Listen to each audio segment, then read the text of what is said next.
एक बालक जो खेत में ध्यान लगाता था, व्यापार में सौदा नहीं करता बल्कि भूखों को खाना खिलाता था, जिसकी छांव सूरज के साथ नहीं चलती थी, वो था नन्हा नानक। नमस्कार दोस्तों, आपका स्वागत है हमारे YouTube चैनल में। आज हम बहुत ही इंटरेस्टिंग स्टोरी लेकर आए हैं, तो शुरू करते हैं।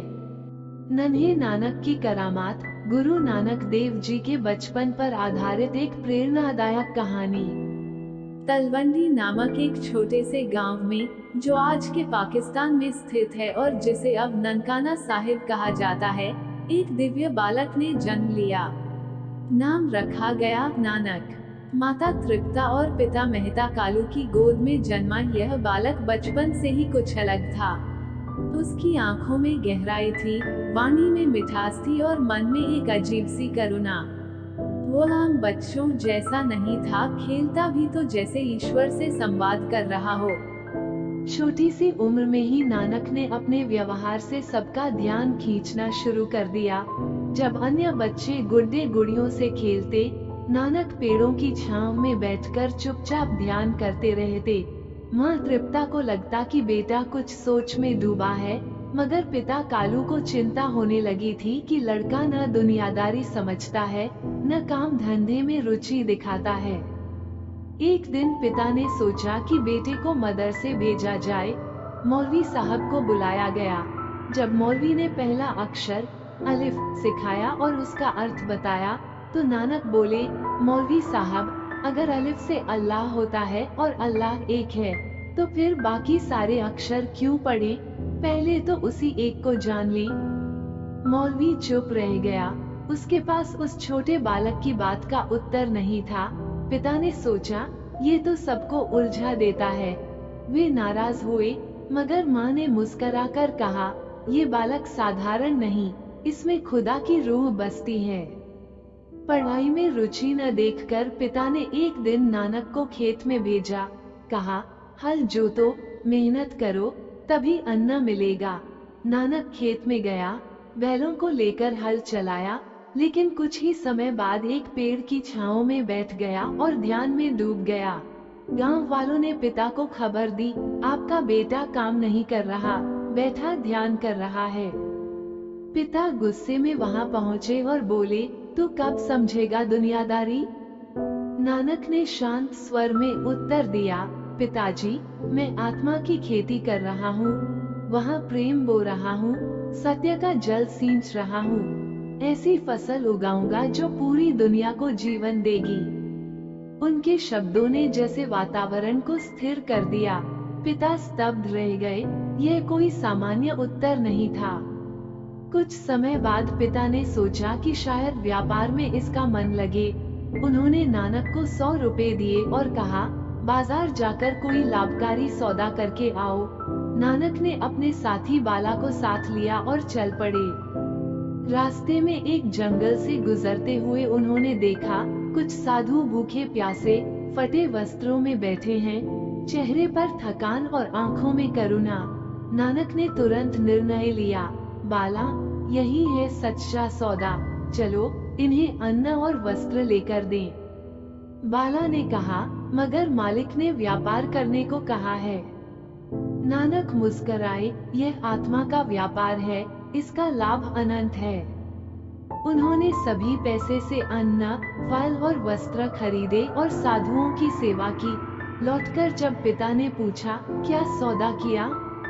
नानक बोले, मैंने सच्चा सौदा किया पिताजी, भूखों को खाना और नंगों को कपड़ा दिया। पिता क्रोधित हुए, यह व्यापार नहीं, मूर्खता है। लेकिन माँ तृप्ता के नेत्र नम हो गए। उन्होंने देखा, ये बालक ईश्वर का दूत है। नानक की प्रसिद्धि धीरे धीरे फैलने लगी। एक दिन बहुत गर्मी थी। नानक एक पेड़ के नीचे बैठा था और उसके सिर पर धूप थी। एक नौकर पंखा झल रहा था पर थककर सो गया। तभी वहां से राय बुलार नामक जमींदार गुजरे। उन्होंने देखा कि नानक के सिर पर पेड़ की छांव स्थिर है, जबकि सूरज अपनी दिशा बदल चुका है। पवित्र कथा 1699 की बैसाखी पर श्री आनंदपुर साहिब में एक नानक के साथ घटित हुआ। दशम पातशाह गुरु गोबिंद सिंह जी ने संगत से सिर की मांग की। एक एक कर 5 सिख दया पास सिंह, जाकर सिर धर्म झुकाया सिंह, और बोले, मोहकम सिंह, ये बालक साहिब खुदा सिंह का और नूर हिम्मत है। सिंह खड़े हुए। एक और गुरुजी घटना ने से उन्हें गांव अमृत के देकर लोग खालसा स्तब्ध पंथ रह की गए। स्थापना की। एक बार कुछ ये बच्चे पांचों मिट्टी पंच से प्यारे भगवान की कहलाए, मूर्तियां बना जिन्होंने रहे थे। धर्म, एक वीरता और बच्चा समर्पण बोला, की मिसाल ईश्वर कायम कैसे की। दिखते हैं? इनका त्याग और नानक ने साहस कहा, आज भी सिख ईश्वर धर्म की किसी नींव एक है। रूप में ये नहीं है, कथा हमें वह तो निडरता, सब में है। एकता और तुम सच्चे में, विश्वास मुझ का में, पाठ इस सिखाती मिट्टी है। में, इस क्या हवा आप में, इसे और वो विस्तार से मस्जिद में सुनना भी है चाहेंगे? और मंदिर में भी। जिसे प्रेम आता है वही उसे पा सकता है। ऐसी बातें सुनकर सभी अचंभित रह जाते। एक बार उन्होंने गांव के कुएं पर बैठे एक अछूत को पानी पिलाया। किसी ने टोका, यह नीच जाति का है, इसे पानी क्यों पिला रहे हो? नानक ने कहा, कोई नीच नहीं होता, नीच तो वो है जो दूसरों को नीचा समझे। बचपन में ही नानक ने जो विचार दिए, वे उस समय की समाज व्यवस्था के लिए क्रांतिकारी थे। उनका व्यक्तित्व सरल था, पर विचार बहुत ऊंचे। वे ना तो किसी धर्म के विरुद्ध थे, न ही किसी के पक्ष में, वे सिर्फ इंसानियत के पक्ष में थे। उनके कहे गए पहले शब्द थे, न कोई हिंदू, न कोई मुसलमान। लोग चौंक गए, ये कैसा बालक है? पर नानक ने स्पष्ट किया, धर्म का अर्थ है दूसरों से प्रेम करना, सेवा करना, सत्य बोलना। नाम और पूजा की लड़ाई में मत पड़ो, सच्चाई की राह पर चलो। उनके जीवन की ये शुरुआती घटनाएं इस बात का प्रमाण थीं कि ईश्वर ने उन्हें एक विशेष उद्देश्य से धरती पर भेजा था, मानवता को जोड़ने के लिए, सच्चाई का संदेश देने के लिए। उपसंहार, नन्हे नानक की करामात सिर्फ कहानियां नहीं हैं, वे प्रेरणा के दीप हैं। नानक देव जी ने बचपन से ही हमें सिखाया कि जात पात, धर्म, अमीरी गरीबी से ऊपर उठकर इंसानियत को अपनाओ। सेवा ही सबसे बड़ा धर्म है। उनका जीवन एक खुली किताब है, जहां हर पन्ने पर प्रेम, करुणा और ईश्वर की अनुभूति मिलती है। आज भी अगर हम उनके बताए रास्तों पर चलें, तो समाज में फैली नफरत को मिटाया जा सकता है, क्योंकि जैसे नानक ने कहा था, एक ओंकार सतनाम, ईश्वर एक है, नाम ही सत्य है।